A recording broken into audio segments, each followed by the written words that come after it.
আমার বয়ে গেছে। তুমি তো যাচ্ছ উপরে, উপরে অনিমেষকে গিয়ে জিজ্ঞেস করো যে আমি সত্যি কথা বলছি না মিথ্যে কথা বলছি। চেনেন নাকি ওনাকে?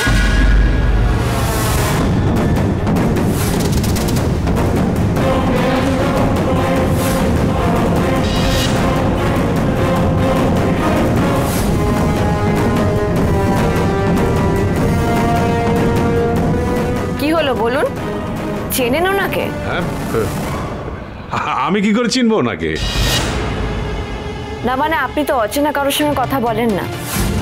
আপনি ওনার ঘরে এসেছেন, ওনার সাথে কথা বলছেন। আসলে কি বলুন তো, আপনি যদি ওনাকে চিনতেন না তাহলে আপনাকে একটা প্রশ্ন করতাম, ওনার স্বামীকে।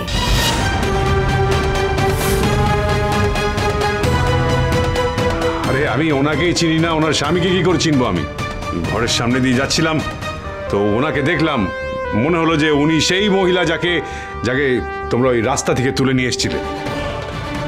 তাই তাই জিজ্ঞেস করছিলাম যে ওনার নাম কি, ওনার বাড়ি কোথায়। কি বললেন উনি?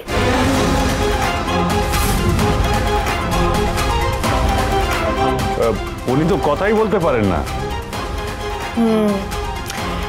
সেটা না একদিক থেকে বেশ সুবিধে। আপনি জানেন ওনার ওপর না হামলা হয়েছিল, ওনাকে কেউ মারতে চেয়েছিল। ভাবুন তো, উনি যদি কথা বলতে পারতেন তাহলে ওই নামটা আমরা জানতে পেরে যেতাম, আর ওই মানুষটা ফেঁসে যেত।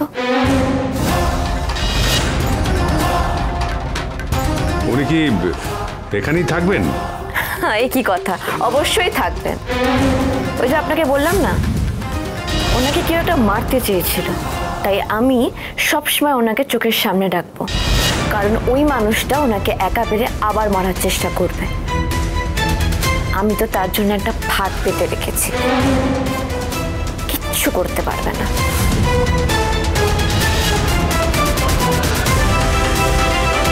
দেখো, ওনার যত্নের যেন কোনো ত্রুটি না হয়। হ্যাঁ, যারা কথা বলতে পারে তাদের কোনো অসুবিধা নেই, কিন্তু যারা কথা বলতে পারে না তাদেরকে নিয়েই সবচেয়ে বেশি অসুবিধা।